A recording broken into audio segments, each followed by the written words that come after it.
Hello बच्चों, good morning. आज हम कक्षा 8 का पाठ 11 आदर्श और वरदान पढ़ने वाले हैं। यह एक दो दोस्तों की कहानी है जिसमें दोनों दोस्तों के आपसी प्रेम, सहयोग और उनका जो एक दूसरे के प्रति आदर और सम्मान का भाव रहता है उसको उजागर किया गया, बताया गया है। प्रतिभा को विकसित करने के लिए होने के लिए अवसर की आवश्यकता होती है। इस कहानी में जो शर्मा जी हैं, उन्होंने एक ऐसे बच्चे को जिसके पास साधनों की कमी थी, पढ़ने में वो असमर्थ था, उसके परिवार की आर्थिक स्थिति कमज़ोर होने के कारण उसकी पढ़ने में मदद की और अपनी योग्यता को विकसित करते हुए वो आगे जाकर एक ऐसे मुकाम पर पहुंचा, उसने इतनी सफलता प्राप्त की कि जो उसका बेटा होता है स्वयं का, वो भी उस पर नाज करता है कि देखो पिताजी ने मतलब किस तरह उस एक अनाथ या बेबस लड़के की मदद की और उसको काबिल बनाया। तो कहानी बहुत ही मार्मिक है, अंतरस्पर्शी है। इसमें दो दोस्तों की कहानी को बताया गया है। तो आइए प्रारंभ करते हैं। संध्या का समय था। दिन भर के थके हारे दीनानाथ शर्मा अपनी फैक्ट्री से घर लौटे। कमरे में प्रवेश किया ही था कि मेज पर पड़े निमंत्रण पत्र पर निगाह पड़ी। शाम के समय शर्मा जी, मिस्टर दीनानाथ शर्मा, अपने दिन भर के काम से थके हारे फैक्ट्री से घर लौटे और कमरे में जैसे ही उन्होंने प्रवेश किया, उन्होंने क्या देखा कि मेज पर निमंत्रण पत्र पड़ा हुआ है। बरबस वे उस तरफ खिंचे चले गए। उन्होंने उत्सुकता रहती है हमारे और आपको भी, जब हम देखते हैं कि अरे निमंत्रण पत्र है तो अपने आप जानने की जिज्ञासा होती है कि किसका है। तो उसी जिज्ञासा बस वे उसकी ओर खिंचे चले गए, निमंत्रण पत्र की ओर। लिफाफा खोलकर देखा तो आश्चर्य मिश्रित प्रसन्नता उनके चेहरे पर छा गई। उन्होंने जब लिफाफा खोला तो उनको आश्चर्य भी हुआ और पढ़ने के बाद प्रसन्नता भी हुई। छगन का निमंत्रण पत्र है, किसी छगन नाम के व्यक्ति का निमंत्रण पत्र है। उसने नर्सिंग होम खोला है, उसने उद्घाटन पर बुलाया है। जो छगन है उसने अपना नर्सिंग होम खोल लिया है और उसके उद्घाटन पर उनको बुलाया गया है। लिफाफे पर प्रेषक के स्थान पर लिखा था डॉक्टर छगन चौधरी। प्रेषक मतलब भेजने वाला। भेजने वाला कौन था? डॉक्टर छगन चौधरी। छगन, वही छगन। इनको दिमाग में बात किसी छगन नाम के व्यक्ति की याद आ गई। उन्होंने कहा छगन, अच्छा वही छगन। उन्हें तो विश्वास ही नहीं हो रहा था कि छगन डॉक्टर बन गया है। अब जो दीनानाथ शर्मा थे उनको अब विश्वास नहीं हो रहा था इस बात पर कि छगन जो है अब डॉक्टर बन गया है और अपना नर्सिंग होम खोलने जा रहा है। वे बार बार निमंत्रण पत्र पढ़ने लगे और इसी विश्वास को पूरा करने के लिए, मतलब इसी विश्वास को स्थायी बनाने के लिए, पक्का करने के लिए वो बार बार उस निमंत्रण पत्र को पढ़ रहे थे। विचारों में खोए दीनानाथ कुर्सी पर बैठ गए और कुछ पुरानी यादों में खोए हुए दीनानाथ शर्मा कुर्सी पर बैठ गए और मन में अतीत के बंद दरवाजों को खोलने लगे और मन ही मन क्या याद करने लगे? वो अपनी पुरानी बातों को। कैसे भूल सकते थे उस लड़की को जिसने अपनी जान की बाजी लगाकर उनके प्राण बचाए थे।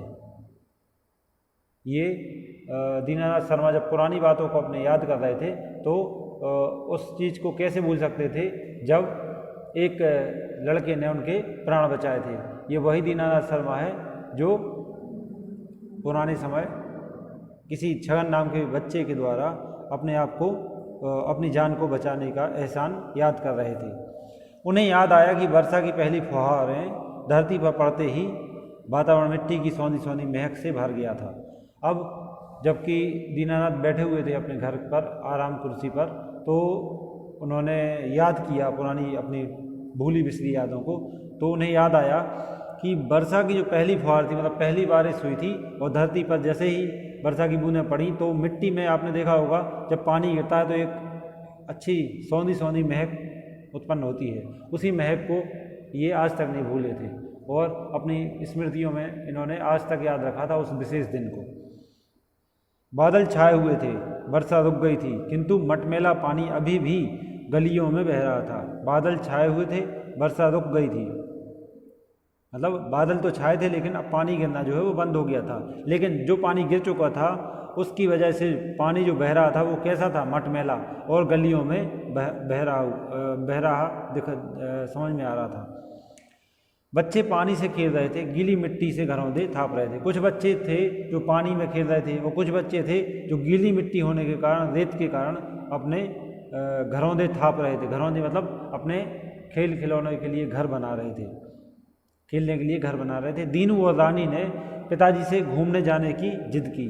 अब एक दीनू और रानी, दीनू मतलब यही दीनानाथ शर्मा अपने पुराने बचपन की याद को तरोताज़ा कर रहे हैं और उनको उस दिन की याद आई। तो उनको अचानक क्या याद आया कि उनकी बहन रानी और वो स्वयं अपने पिता से घूमने जाने की जिद कर रहे थे। मना करने पर भी जब बच्चे नहीं माने तो शर्मा जी अनजाने से बच्चों को, अनमने से मतलब बिना मन के बच्चों को साथ लेकर तालाब की ओर निकल गए। गांव में घूमने की कोई खास जगह तो थी नहीं, बस मात्र एक तालाब था। तालाब की पाल पर बड़े बड़े वृक्ष, बट वृक्ष इसकी पुरातनता की गवाही देते थे। जो तालाब था उसके किनारे पर बट वृक्ष, बट मतलब बरगद के बड़े बड़े वृक्ष लगे हुए थे, जो ये बता रहे थे, मतलब इस चीज़ के प्रमाण थे कि ये तालाब जो है बहुत पुराना है। साथ ही वो बरगद के पेड़ भी बहुत पुराने हैं। साथ ही में वहाँ पर पास में एक मंदिर था, उसके पास ही एक बड़ा चबूतरा भी था। वे वहीं पर बैठ गए। दीनू और रानी बहते पानी में खेलने लगे। अब जो शर्मा जी थे वो पास के मंदिर में बने चबूतरे पर बैठ गए और दीनू और रानी वहाँ पर बहते हुए पानी में खेलने लगे। अचानक दीनू का पैर फिसल गया और वह तालाब में गिर गया। खेलते खेलते क्या हुआ कि जो दीनू था उसका पैर फिसल गया और वो तालाब में गिर गया। शर्मा जी ने जब यह देखा तो वो ज़ोर ज़ोर से चिल्लाने लगे। शर्मा जी ने देखा कि दीनू जो है वो तालाब में गिर गया है, तो उन्होंने उसके बचाने के लिए ज़ोर ज़ोर से आवाज़ लगानी शुरू कर दी। उसकी आवाज़ सुनते ही पास ही में बकरियाँ चराने वाला छगन नाम का लड़का दौड़ा आया। उसने दीनू को डूबते देखा तो तुरंत तालाब में छलांग लगा दी। छलांग मतलब समझते हो ना, वो तुरंत कूद गया उसको बचाने के लिए। पहले तो वह भी पानी में डूबता सा लगा, मतलब ऐसा लगा जैसे पहले तो वो भी पानी में डूब रहा हो, लेकिन दूसरे ही पल पानी पर तैरता दीनू को खींचता नजर आया। और लेकिन दूसरे ही पल उन्होंने क्या देखा कि वो पानी पर तैरता हुआ दीनू को खींचता नजर आ रहा है। हाँफता हुआ छगन दीनू को किनारे खींच लाया। शर्मा जी का तो कलेजा मुंह को आ गया था। उन्होंने सहारा देकर दोनों को संभाला। दीनू घबराया हुआ खड़ा था, छगन हाँफ रहा था। शर्मा जी ने छगन को सीने से लगा लिया। अब जब जो छगन था वो दीनू को बाहर ले आया तो शर्मा जी ने उसको हाथ देकर बाहर निकाला और दोनों को गले लगा लिया। आंखों में आंसू भर आए। अब वो समझ गए थे कि ये दुर्घटना ऐसी थी कि इसका कोई विकृत रूप भी हो सकता था, मतलब कोई बड़े रूप में भी हो सकती थी। तो उस के कारण उनकी आंखों में आंसू भर आए। वे बोले, आज तुमने ही दीनू के प्राण बचाए, नहीं तो अनर्थ हो जाता। उन्होंने छगन से कहा कि आज तुम ही ने दीनू के प्राण बचाए, नहीं तो आज अनर्थ हो जाता। छगन ने शिष्टता से कहा, मुझे तैरना आता है, जब भी बकरियां चराने आता हूँ मैं इस तालाब में खूब तैरता हूँ। तो छगन ने शर्मा जी की बात का उत्तर दिया कि मुझे तो तैरना आता है, मैं जब भी यहाँ पर बकरियां चराने के लिए आता हूँ इस तालाब में नहाने आता हूँ और तालाब में बहुत देर तक तैरता भी हूँ। जैसे ही आपकी चीख सुनी तो मैं अपने आप को रोक नहीं पाया। उसने कहा कि जैसे ही मैंने सुना कि आप बचाओ या जोर जोर से चिल्ला रहे हैं बचाओ बचाओ, तो मैं अपने आप को रोक नहीं पाया और मैं उस लड़के को बचाने के लिए आ गया। उसके सभ्य आचरण से शर्मा जी बहुत प्रभावित हुए। प्यार से सिर पर हाथ फेरते हुए उन्होंने कहा, तुम पढ़ते भी हो बेटा? वह बोला, जी मैं 8वीं कक्षा में पढ़ता हूँ, फीस नहीं होने से पढ़ाई छोड़ दी, अब बकरियाँ चराता हूँ। शर्मा जी ने जब उससे पूछा कि बेटा आप पढ़ते भी हैं, तो उसने कहा कि मैं 8वीं कक्षा में पढ़ता था, लेकिन अब फीस जमा ना होने के कारण या मेरे परिवार की आर्थिक स्थिति कमज़ोर होने के कारण अब मैं बकरियाँ चराता हूँ, पढ़ाई मैंने छोड़ दी है। तुम्हारा नाम क्या है? शर्मा जी ने पूछा, तुम्हारा नाम क्या है और कहाँ रहते हो? तो शर्मा जी की बात का उत्तर देते हुए छगन ने कहा, मेरा नाम छगन है और गांव के बाहर मेरा घर है। संकोच के साथ उसने उत्तर दिया, मतलब उसने अपने से बड़े व्यक्ति के सामने संकोच व्यक्त करते हुए अपना नाम बताया और अपना पता बताया।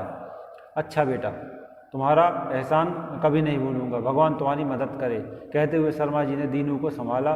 दीनू अनहोनी से अब तक भयभीत था। जो छगन ने अपना परिचय दिया उसके बाद फिर से शर्मा जी ने दीनू का एहसान मानते हुए कहा कि मैं तुम्हारा एहसान कभी नहीं भूलूंगा और ईश्वर तुम्हारी मदद सदैव करे, क्योंकि तुमने आवश्यकता मतलब मदद चाहने वाले लोगों की मदद की है, तो ईश्वर तुम्हारी मदद करे। ऐसी उन्होंने उसको शुभकामना दी। ये कहते हुए उन्होंने दीनू को संभाला। और दीनू था जो अब तक सहमा हुआ था। क्यों? क्योंकि वो डूबने से बचा था। अब तक वो डर से भयभीत था। घर पहुंचकर भी शर्मा जी उस घटना को भूल नहीं पा रहे थे। बार बार सहज, सुंदर, शिष्ट बालक का चेहरा उनकी आंखों के सामने आ जाता। उन्होंने छगन की मदद करने का निर्णय किया। प्रातः काल था, मतलब सुबह का समय था। अब जब शर्मा जी घर पर पहुंचे तो उनको बार बार ये लग रहा था कि कितना बड़ा एहसान किया है उस छगन नाम के लड़के ने मेरे ऊपर, और बार बार वे उसकी बातों को याद कर रहे थे और उसका सुंदर शिष्ट बालक का चेहरा अपनी आंखों के सामने आ जाता था उनके, है ना। तो उसको वे बार बार उसको याद करके उसके एहसान को भी याद कर रहे थे। उन्होंने छगन की मदद करने का निर्णय किया और उन्होंने सोचते सोचते उसके बारे में ये डिसाइड कर लिया कि मैं उस लड़के की मदद करूँगा। छगन जो है, सुबह का समय था, छगन जो है बाजार जाने के लिए तैयार हो ही रहा था कि बाबा और उसके बाबा मतलब उसके पिता आंगन में खटिया पर बैठे हुए थे। माँ घर के कामकाज में व्यस्त थी। उनकी माँ जो है वो घर के कार्यों में व्यस्त थी। अचानक शर्मा जी की कार उसके घर के सामने रुकी। अचानक जो शर्मा जी थे उनकी कार आई और छगन के घर के सामने रुक गई। छगन को पहचानने में देर नहीं लगी। उसने आगे बढ़कर शर्मा जी के चरण छुए। आप कैसे पधारे? सकुचाते हुए छगन बोला। शर्मा जी ने चारों तरफ नज़र डाली। घर के हालात देखते समझते देर नहीं लगी। अब जैसे ही प्रश्न किया छगन ने कि आप कैसे पधारे, तो शर्मा जी ने उसकी बात का जवाब देने से पहले उसके घर के चारों ओर नज़र डाली और उसके घर के हालातों को समझा, परिस्थितियों को समझा। वे बोले, चलो आज से तुम भी दीनू के साथ स्कूल में अपनी पढ़ाई करो। तुम्हारी पढ़ाई का पूरा खर्चा या सारा खर्च मैं वहन करूंगा, मतलब पूरा खर्च जो पढ़ाई का है वो मैं दूंगा। आज से तुम भी मेरे बेटे दीनू के साथ पढ़ाई करना। छगन की प्रसन्नता का कोई पारावार न रहा ये सुनकर कि शर्मा जी उसकी पढ़ाई का पूरा खर्च देने के लिए तैयार हैं, तो छगन की खुशी का कोई ठिकाना ना रहा हुआ। अब तो छगन और दीनू पक्के मित्र बन गए और इसके बाद छगन और दीनू जो है वो साथ साथ पढ़ने लगे, जिससे उनकी मित्रता जो है वो बहुत गहरी हो गई। शर्मा जी सरकारी दफ्तर में अफसर थे। घर में सभी सुविधाएं थीं। अब जो अभी तक तो शर्मा जी क्या करते थे, कौन सा कार्य करते थे ये नहीं बताया गया, लेकिन यहाँ पर अब लेखक ने बताया है कि जो शर्मा जी थे वो एक सरकारी दफ्तर में मतलब एक सरकारी विभाग में अफसर थे, अधिकारी थे, और इस वजह से उनकी आर्थिक स्थिति अच्छी थी, जिससे घर में सभी सुख सुविधाएं भी पर्याप्त रूप से थीं और किसी भी चीज़ की कोई कमी नहीं थी। दीनू की सेवा में नौकर चाकर लगे ही रहते थे और जो उनके बच्चे थे दीनू और उसकी बहन, उनकी सेवा में मतलब उनका कामकाज करने के लिए नौकर चाकर जो है वो लगे ही रहते थे। यानी उनके घर में पर्याप्त संपन्नता थी। ठीक है, कहाँ दीनू और कहाँ गरीब किसान का बेटा।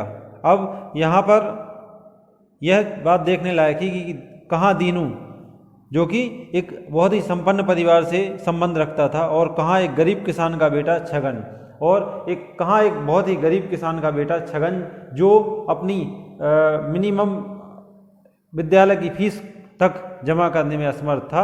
आज दोनों दोस्त बन चुके हैं। क्यों? आगे देखते हैं। पर मित्रता ऊंच नीच नहीं देखती। यहाँ पर लेखक कहता है कि जो इनमें आर्थिक स्तर का जो अंतर था वो मित्रता के बीच में आड़े नहीं आया, मतलब उसके कारण मित्रता कभी बाधित नहीं हुई। दोनों में मित्रता थी। क्यों? इसका कारण ये है कि जो मित्रता होती है वो ये नहीं देखती कि कौन छोटा है कौन बड़ा है, ऊंच नीच का उसमें भेदभाव नहीं होता है। जो मित्र होता है, जो सच्ची मित्रता होती है वो हृदय से जुड़ी हुई होती है, मन से जुड़ी हुई होती हृदय की गहराई से और सच्चे मन से की गई मित्रता भी निस्वार्थ और निर्मल होती है। हृदय मतलब मन की गहराई से, यानी जो मन से मित्रता की जाती है वो, और सच्चे मन से की गई मित्रता मतलब दिल से की गई और सच्चे मन से की गई मित्रता भी निस्वार्थ, निस्वार्थ मतलब बिना किसी स्वार्थ के, और निर्मल मतलब स्वच्छ होती है, और वो स्वच्छ होती है मतलब इसमें किसी प्रकार की कोई कलुषित भावना नहीं होती है, मतलब दुर्भावना का इसमें कोई स्थान नहीं होता है। जो सच्ची मित्रता होती है उसमें निर्मलता पाई जाती है। एक दूसरे के सुख दुख के सहभागी बनकर ही मित्रता के आदर्श की स्थापना की जा सकती है। यहाँ पर लेखक कहता है कि जो आदर्श मित्रता होती है या जो आदर्श मित्र होते हैं वही होते हैं जो एक मित्र दूसरे मित्र के सुख और दुख में सहभागी बनकर मतलब सहयोगी बनकर अपने मित्र का सहयोग करे। सहभागी बनकर मतलब यदि किसी व्यक्ति के ऊपर, किसी मित्र के ऊपर दुख आया है तो जो दूसरा मित्र है उसका ये कर्तव्य है कि उसके दुख में वो पर्याप्त सहभागी हो, पर्याप्त रूप से शामिल हो और उसके दुख को दूर करने की कोशिश करे। यही स्थिति होती है सुख के लिए। तो यहाँ पर लेखक ने ये कहा है कि जो एक दूसरे के सुख दुख के सहभागी बनकर मित्रता के आदर्श की स्थापना की जा सकती है, मतलब ऐसी मित्रता ही वास्तव में आदर्श मित्रता कही जा सकती है जिसमें दोनों मित्र एक दूसरे के सुख दुख के में परम सहयोगी बने रहते हैं। मित्रता की समान थी। अब यहाँ पर लेखक कहता है कि जब वास्तविक मित्र वो होते हैं जो एक दूसरे के सुख दुख को समझें और उसमें एक दूसरे का सहयोग करें, भरपूर सहयोग करें और एक आदर्श मित्र बनकर उभर कर आएँ, है ना, तो वही मित्र वास्तविक मित्र होते हैं। इसी तरह छगन और दीनू की मित्रता भी कृष्ण और सुदामा की मित्रता के समान हो गई थी। पुराने समय की बात है जब कृष्ण थे वो एक राजा के लड़के थे, ठीक है, और जो सुदामा थे वो एक गरीब ब्राह्मण के लड़के थे। तो दोनों आपस में मिलकर पहले गुरुकुल में शिक्षा ग्रहण करने के लिए जाया करते थे बच्चे। तो कृष्ण और सुदामा भी दोनों साथ में मिलकर गुरुकुल में शिक्षा ग्रहण करने गए हुए थे। तो उसी की तुलना लेखक ने यहाँ पर की है कि दीनू और छगन भी कृष्ण और सुदामा के समान आपस में मित्र बन गए थे। सुख का समय शीघ्र व्यतीत हो जाता है। 3 वर्ष ना जाने कैसे बीत गए। दोनों मित्र साथ साथ पढ़ते, खेलते और खाते।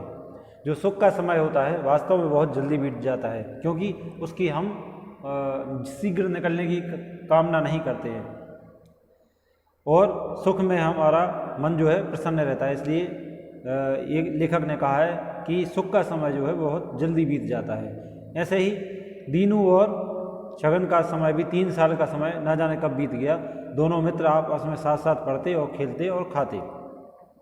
दीनू के लिए छगन एक आदर्श बन गया और छगन के लिए दीनू एक वरदान बन गया। दीनू ने अपने मित्र छगन की सहायता की थी जिसकी वजह से वो पढ़ पाया, मतलब जिसकी वजह से उसको शिक्षा प्राप्त करने का अवसर मिला। इसीलिए वो उसके लिए आदर्श बन गया और छगन ने दीनू की जान बचाई थी इसलिए वो उसके लिए एक वरदान साबित हुआ, उसका जीवन बचाने वाला वरदान। तो इस तरह दोनों एक दूसरे के लिए आदर्श और वरदान बन गए।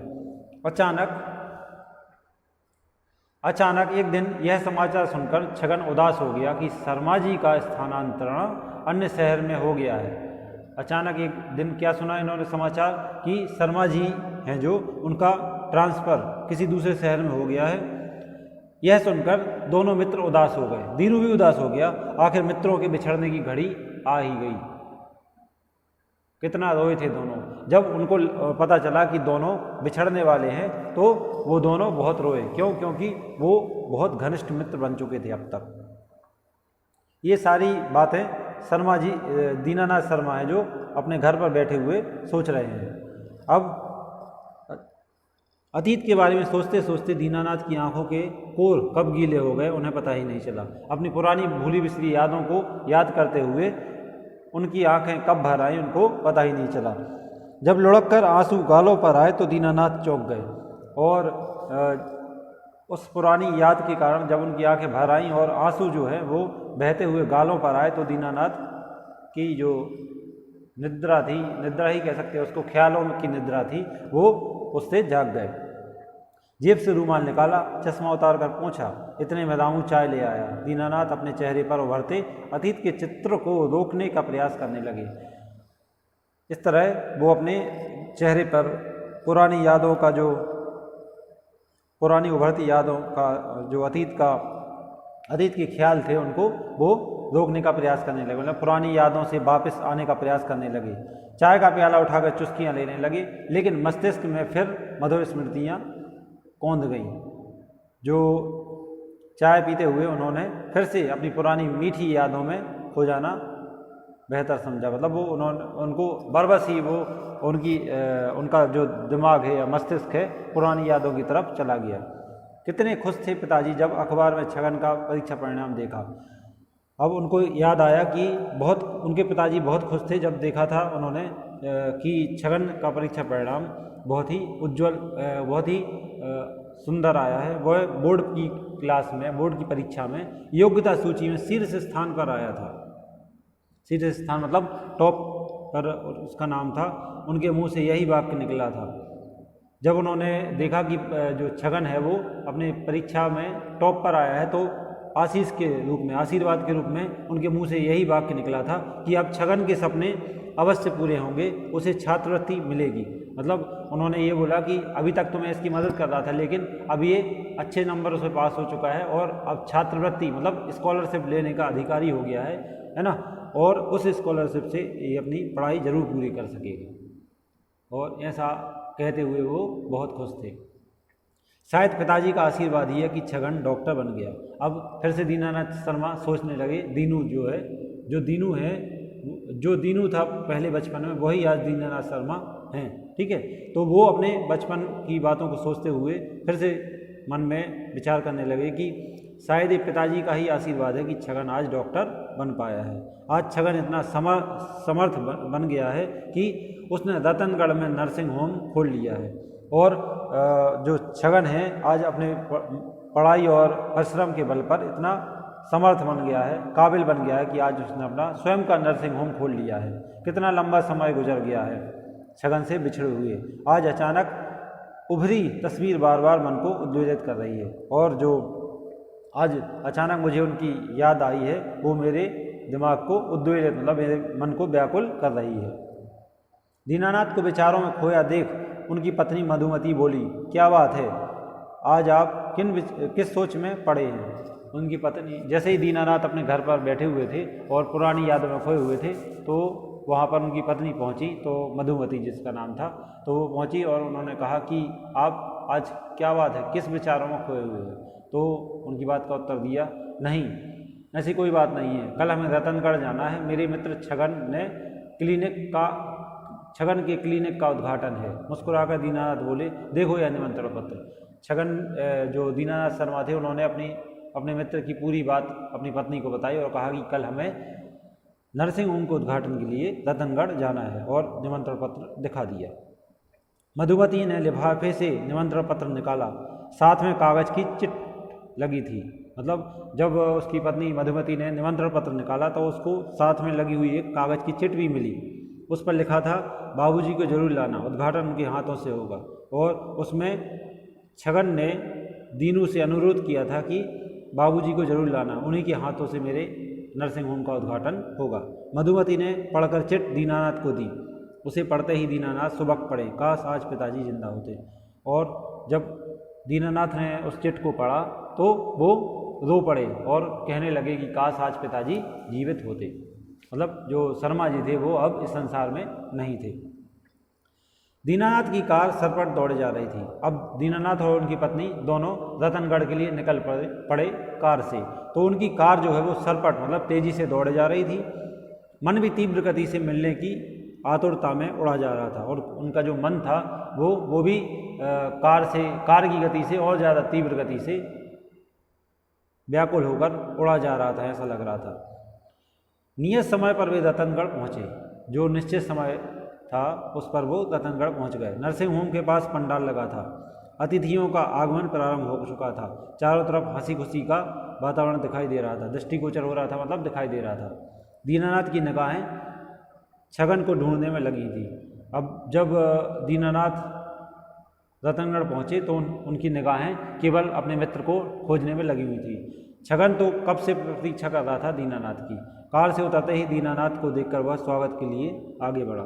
जैसे ही कार रतनगढ़ पहुंची और उसके नर्सिंग होम के पास पहुंची तो जो छगन था उसने देख लिया कि कार से कोई व्यक्ति आया है, तो उसने तुरंत जाकर उनके सम्मान के लिए और तुरंत वो उनके सम्मान के लिए पहुंच गया। दीनानाथ एक क्षण तो ठिठकी मतलब रुके, लेकिन उन्हें छगन को पहचानते देर नहीं लगी, लेकिन वो अगले ही क्षण अपने मित्र छगन को पहचान गए। छगन 20 साल में इतना बदला हुआ दिखाई देगा, उन्हें विश्वास ही नहीं हुआ। छगन जो है वो 20 साल बाद उनसे मिल रहा था दीनानाथ से, और उनको विश्वास नहीं था कि वो इतना बदल जाएगा। उसका सुंदर हष्टपुष्ट शरीर, सूट पहने, चमकीली फ्रेम का चश्मा लगाए छगन उनके सामने था। छगन कुछ बोले उससे पहले दीनानाथ ने उसे गले लगा लिया। दोनों मित्र इस भांति मिले जैसे राम और भरत का मिलन हो। इसके पहले कि छगन कुछ बोले, दीनानाथ ने उसको अपने गले लगा लिया। दोनों मित्र इस तरह मिले जैसे राम और भरत का मिलन हो रहा हो। इतिहास में प्रसिद्ध है राम और भरत का मिलन। जब राम वनवास से लौटे थे तो उनके भाई उनके मिलन की आतुरता में आंखें गड़ाए बैठे थे, मतलब उनकी बहुत तीव्रता से प्रतीक्षा कर रहे थे, और जब वो आए तो वो दोनों बड़े प्रेम से एक दूसरे से मिले। तो उसी मिलन की तुलना यहाँ पर लेखक ने छगन और दीनू के मिलन से की है। क्षण भर तो ऐसा लगा जैसे समय ठहर गया हो। मधुमती स्तब्ध सी खड़ी रही। गदगद स्वर में छगन ने पूछा, बाबूजी नहीं आए? अब देखो, दोनों मित्र जब आपस में मिले और उसकी पत्नी भी वहीं पर शांत स्वर में खड़ी हुई थी और दोनों मित्र आपस में एक दूसरे को गले लगाए हुए थे। प्रसन्नतावश छगन ने पूछा, बाबूजी नहीं आए? तो दीनानाथ के होंठ फड़क गए। इस प्रश्न को सुनकर दीनानाथ जो है वो दुखी हो गए, आंखों में आंसू भर आए। भर्राए गले से बोले, बाबूजी हमें छोड़कर चले गए छगन। छगन अपनी रुलाई नहीं रोक सका। जब छगन ने सुना कि बाबूजी इस संसार में नहीं हैं जिन्होंने उसका भविष्य बनाया है, तो वो अपनी रुलाई नहीं रोक सका। इतने में ही छगन की पत्नी नीला ने आकर आगंतुकों का स्वागत करते हुए कहा, भाई साहब अब चलो भी, सब आपका इंतजार कर रहे हैं। और जो छगन की पत्नी नीला थी वो मेहमानों को अंदर आने का निमंत्रण देने लगी और कहने लगी कि चलिए आप ही लोगों का इंतजार हो रहा है, अंदर चलिए। छगन के अनुरोध पर दीनानाथ ने उद्घाटन किया। अब छगन का विचार ये था कि बाबूजी उद्घाटन करें, लेकिन बाबूजी नहीं होने के कारण उसके अनुरोध पर छगन के अनुरोध पर दीनानाथ ने ही नरसिंह होम का उद्घाटन किया। हंसी खुशी से समारोह संपन्न हो गया, मतलब प्रसन्नतापूर्वक जो कार्यक्रम था वो समाप्त हो गया। मेहमानों के जाने के बाद दीनानाथ ने भी विदा लेना चाहिए, पर छगन कब मानने वाला था। अब जब पूरा कार्यक्रम हो गया तो दीनानाथ ने भी छगन से कहा कि अब हमें भी विदा दो, मतलब हमें भी विदा करो। तो लेकिन छगन मानने वाला नहीं था, क्योंकि दोनों दोस्त आखिर 20 साल बाद मिले थे, है ना। आज वर्षों बाद वे क्षण लौटे थे। आज उन दोनों दोस्त वर्षों बाद उन क्षणों को महसूस कर रहे थे जो उन्होंने बचपन में एक दूसरे के साथ महसूस किए थे, जिनका स्मरण कर दोनों मित्र एक दूसरे को ऋणी मान रहे थे। और उन्हीं पुरानी यादों को याद करते हुए, स्मरण करते हुए दोनों मित्र एक दूसरे को कर्जदार मान रहे थे कि यदि तुम नहीं होते तो मेरा जीवन नहीं होता, और उसने कहा कि यदि तुम नहीं होते तो मेरा जीवन इस तरह नहीं बन पाता। इस तरह दोनों मित्र एक दूसरे को ऋणी मान रहे थे। दोनों ने जी भरकर बातें की, अपने सुख दुख सुनाए। दोनों मित्रों ने जी भरकर मतलब खूब बातें की और अपने सुख दुख सुने और सुनाए। 20 वर्ष के लंबे अंतराल के बाद मिलन की सुखद घड़ी लौटी थी। अब 20 वर्ष बाद दोनों मित्र मिले थे और ये सुखद घड़ी बहुत लंबे समय बाद आई थी। दीनानाथ को लौटना था। छगन ने भारी मन से विदा किया। अब लेकिन भले ही दोनों मित्र मिल रहे हो, लेकिन दोनों एक दूसरे के साथ बहुत खुशी का अनुभव कर रहे हो, लेकिन लौटना तो था ही। तो दीनानाथ को छगन ने बड़े दुखी मन से विदा किया। वो नहीं चाहता था कि जाए, लेकिन अब जाना मजबूरी थी, इसलिए उसने बड़े दुखी मन से उसको दीनानाथ को विदा किया। कोलता की चिकनी सड़क पर कार जिस द्रुत गति से आगे बढ़ रही थी, उससे भी दुगनी गति से मन बीते समय की उबड़ खाबड़ पगडंडियों पर पीछे की ओर चला जा रहा था। जैसे जैसे दीनानाथ की कार अपने शहर की ओर आगे बढ़ रही थी, उससे भी दूनी गति के साथ दीनानाथ का मन जो है वो अपनी पुरानी यादों में खोया जा रहा था। मतलब वो अपनी पुरानी यादों में समाया जा रहा था। गुजरे काफले के गुबार की धुंध में खोए से छगन की आंखें सजल हो गई। जैसे ही जब गाड़ियाँ चलती हैं तो जो जो धूल का धुआं उठता है, गुबार उठता है, उसमें ऐसा लगा जैसे छगन की आंखें जो हैं वो सजल हो गई। मतलब जैसे ही गाड़ी आगे बढ़ी तो जो धूल उड़ी तो उससे जो छगन था उसकी आंखें नम हो गई और उसको भी पुरानी स्मृतियाँ याद आने लगी। स्मृति में उभरा अक्स मानो कह रहा था और पुरानी यादों में ऐसा लग रहा था जैसे बाबूजी अभी भी उनके सामने और कह रहे हों कि मेरे चिराग को तुमने बचाया है, तुम्हारा घर सदैव रोशन रहेगा। और वो बाबूजी छगन के सामने खड़े, ऐसा लग रहा है जैसे अभी भी खड़े हों और उससे कह रहे हों कि मेरे घर के चिराग को बुझने से तुमने बचाया है।